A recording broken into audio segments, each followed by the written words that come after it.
review of Raw for Monday night.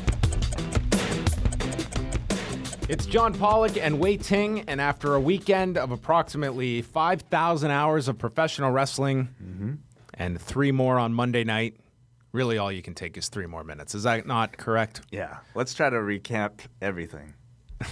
The whole weekend. Ring of Honor started off Friday night. No. We have now begun our review of Raw. We're already 5 seconds in. The big news was Finn Balor having to relinquish his Universal title after his torn labrum. He's going to need surgery. Out 6 months. How did you think it was handled on Monday? And the setup as well, as we got qualifying matches for a Fatal 4-Way on next Monday's Raw. I thought it was handled well. They really did kind of all they could do. And I thought Finn here, his role was to come out, create some sympathy, and look like a champion, which I thought he accomplished. The 4 people we have Seth Rollins, who beat Sami Zayn. Then we have Big Cass, who won a big count-out over Rusev. Roman Reigns, who beat Chris Jericho in the main event. And Kevin Owens defeating Neville. Of the 4 options, what is the most likely outcome next week? Really, your only 2 viable champions, in my opinion, right now are Seth Rollins and Roman Reigns. And I feel like it has to be Seth Rollins of the 2. I think the best match on Raw was the first match of the night with Seth Rollins and Sami Zayn.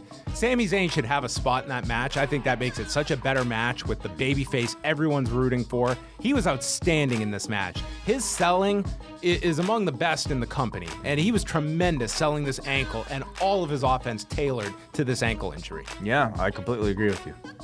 We also had the farewell to the Dudley Boyz on Monday night for a segment where everybody, even Mark Henry, was ready for the Bubba Ray Dudley turn. It didn't happen. They were doing their farewell, and then they were interrupted by the Shining Stars and then attacked by Carl Anderson and Luke Gallows. Do you feel this is the end of the Dudleys, or is there a program to be had coming out of this segment? I feel like it's the end of the Dudleys. I just don't see a program with the Dudleys doing that much for Anderson and Gallows. I feel like this was their way out.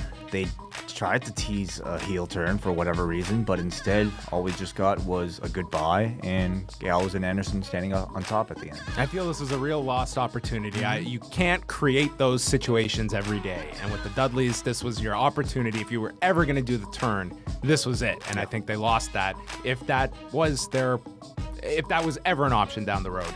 Also, the big news on Monday night was the official debut on the main roster for Bayley after her Battleground cameo. She's now on Raw. She challenged Charlotte, but ended up with a match with Dana Brooke. The match was kind of just there for Bayley. A 4.5-minute match, won with her finish, the belly to Bayley, and looks to be a Charlotte program out of this with Sasha Banks hurt. I thought the debut itself was really good. Bayley came out to a superstar reaction in Brooklyn and conveyed her character and conveyed her gamesmanship very early on. And I thought Charlotte, though, was the star of the segment, leading it, and I think she's just been tremendous as the top heel of that division so far. Braun Strowman murdered Johnny Knockout, and the show closed with Roman Reigns overcoming both Jericho and Kevin Owens to win, and you liked the main event. Yeah, it was good. Was this a good follow-up to SummerSlam? Yeah. Yeah.